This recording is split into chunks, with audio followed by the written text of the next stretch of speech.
Okay, kids, we are continuing on with Module 6, Stoichiometry, where we are working with chemical equations. I want to go ahead and pick up with page 170, I believe, page 170 in our text, and this is where we had just finished working problem 6.2, which was the iron oxide, and I don't like how this looks. Let's see what I can do to reduce it a little bit. Make it a little bit lower. Yeah, that's probably better. Right there. Where we were going from iron ore to iron oxide. Now we're at the top of page 170, relating products to reactants in chemical equation.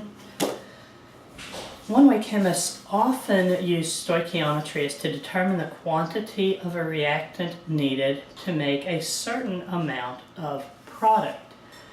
It says, for example, suppose you were told to go into a laboratory and make 2 moles of iron chloride.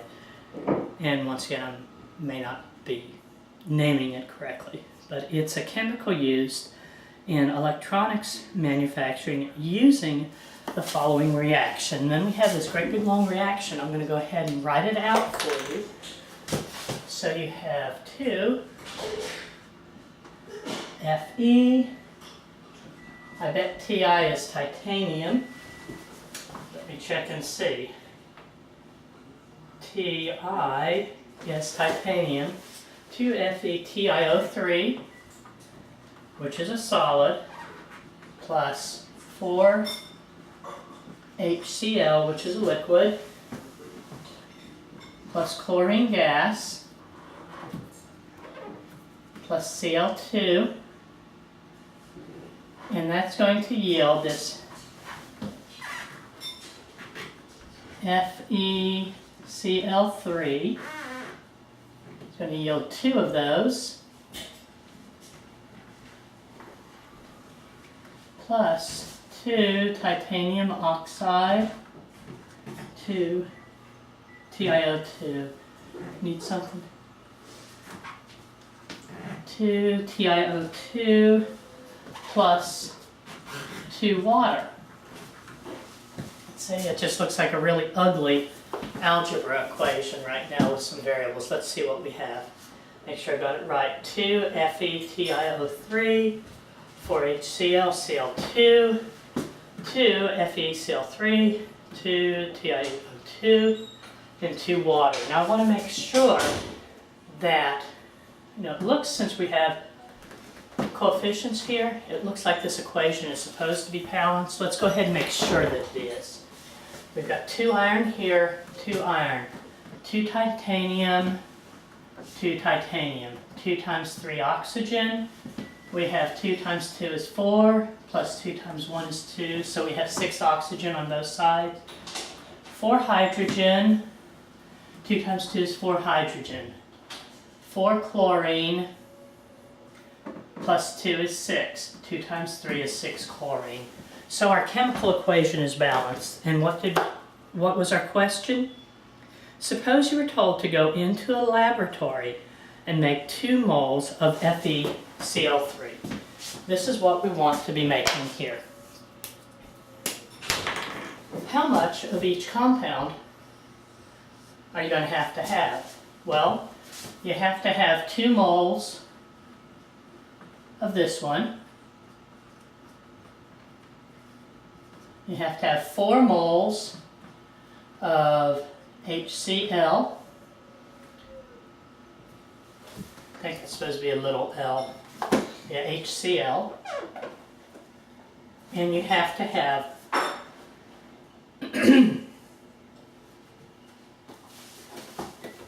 and a mole of chlorine. 1 mole of chlorine. Okay? Let's see what our book tells us. It says, how many moles of each would you start with if you had to come up with this? Okay, the equation tells us 2 moles react with 4 moles and 1 mole. So you have to have at least this much of everything to get the complete amount of FeCl3 that you wanted. And how much is a mole of iron titanium oxide? Well, that's where we have to look at our atomic mass. And this is not something they say in the book, but you need to understand what they're talking about. We have iron, which is Fe. Fe, iron is element 26, 55.8. 55.8 plus, what is the atomic mass of titanium? Titanium is element 22, which is 47.9. 47.9 plus oxygen is 16.0, but we have 3 atoms of oxygen, plus 3 times 16. So we have 55.8 grams of iron plus 47.9 grams of titanium plus 48 grams of oxygen. And if I were to go ahead and get my trusty little calculator that I've had for 25 years probably, we have 55.8 plus 47.9 plus 48, and I get 151.7, so it's actually 152 grams is what a mole of this would actually weigh. Okay? But that is just an extra little piece of information. Now let's say that you had 2 moles of this compound, 1 mole of HCl, and 2 moles of chlorine. Well, you've got 2 moles of this, so you have enough. You have 2 moles of chlorine, so you have twice as much as you need. However, you only had 1 mole of HCl, so this reaction would produce far less of the FeCl3 than you needed, because in order to get 2 full moles of that compound, you have to have 4 of the HCl, and you only have 1/4 as much as you need. So this is the HCl would be the limiting reactant in this, because the reaction would just stop once it used up all of the hydrogen chloride. So,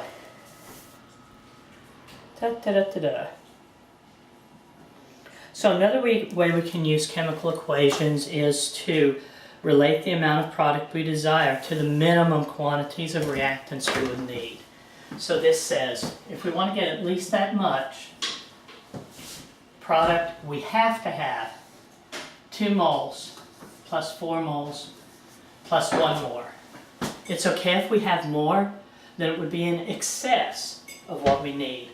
However, if we have less of any of these ingredients, we're not going to have enough to make the full recipe that we're looking for. So that's a lot of what they're talking about with limiting reactants.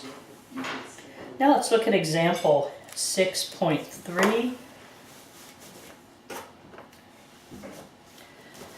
And see what they're asking us to do. This is also on page 170.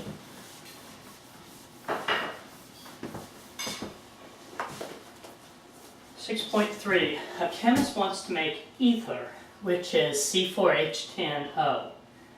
So we have 2 C2H6O plus sulfuric acid, H2SO4, and that is going to yield ether, which is C4H10O plus H2SO5, H2SO5. Now first I want to make sure that, yeah, we can see all of that easily. Make sure I've copied my chemical equation. It's every bit as important to make sure you've got your chemical equation problem copied down correctly as it is with algebra. Doesn't matter if you do everything right if you've written the wrong information. So I have 2 C2H6O plus H2SO4 plus C4H10O plus H4SO5. Now let's make sure that we have it balanced. 2 times 2 is 4 carbon, 4 carbon. 2 times 6 is 12H plus 2 is 14H. 2 times 6 is 12 plus 2.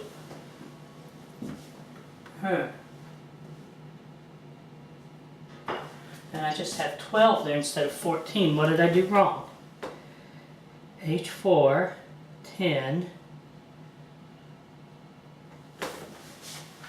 H4SO5.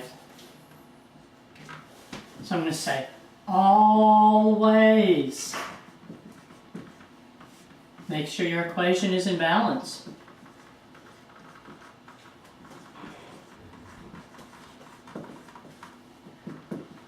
Because when I checked to make sure that I had copied this correctly,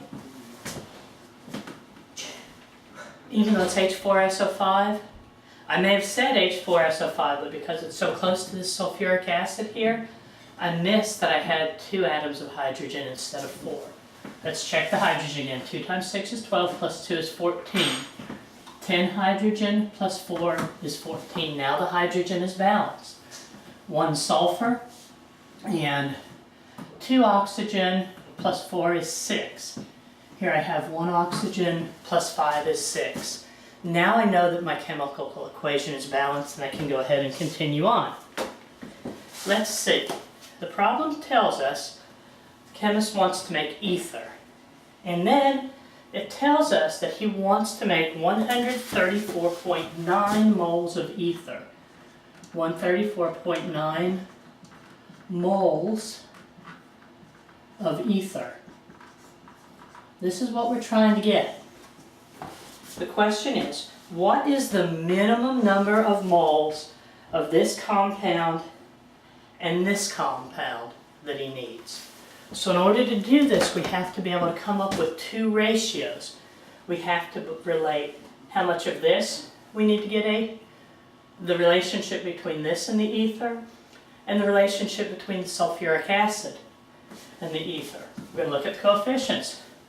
We have 2 C2H6O to 1 is the relationship. 2 of these to 1 of these. So if we want to know how much C2H6O4, C2H6O, that's what we want to find out how much of. We don't know how much we need.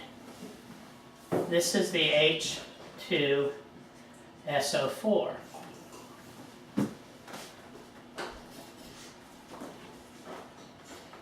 Okay, what did I do wrong here?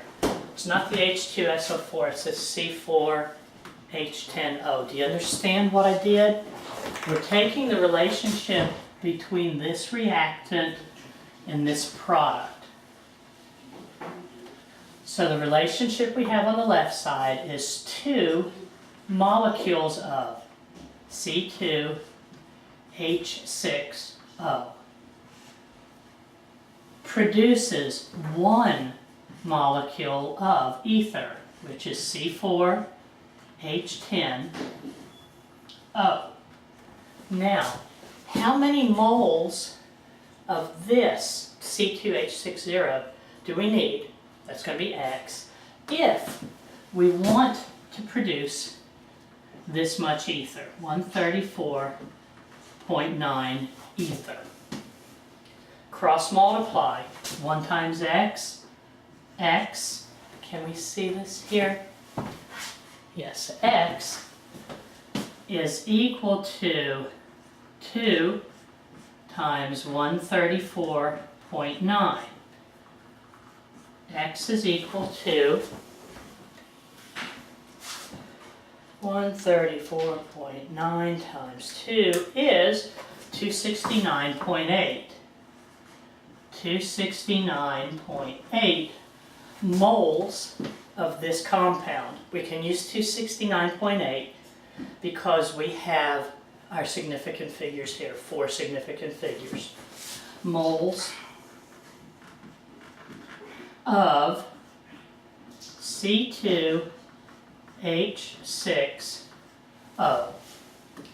They also want to know how much sulfuric acid do we need. Well, what's the relationship between these two? Well, you have 1 mole of H2SO4 produces 1 mole of C4H10O. So 1-to-1 relationship. So if we want to produce 134.9 moles of ether, we also must have 134.9 moles of whatever this is, the H2SO4, which I believe is sulfuric acid. Which, by the way, will just eat your skin up, so you don't want to get sulfuric acid on you. Now, let's go ahead and look in our solution and make sure that we have the correct amount.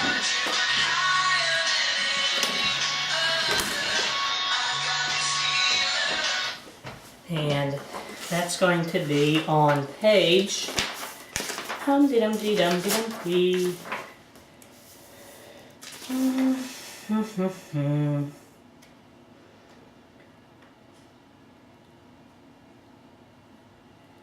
6.2.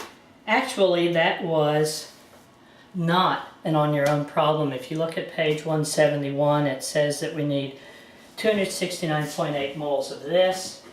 We need 134.9 moles of this one. And I've gotten a text and voicemail, so I'm going to have to go ahead and stop this tape. You done on that?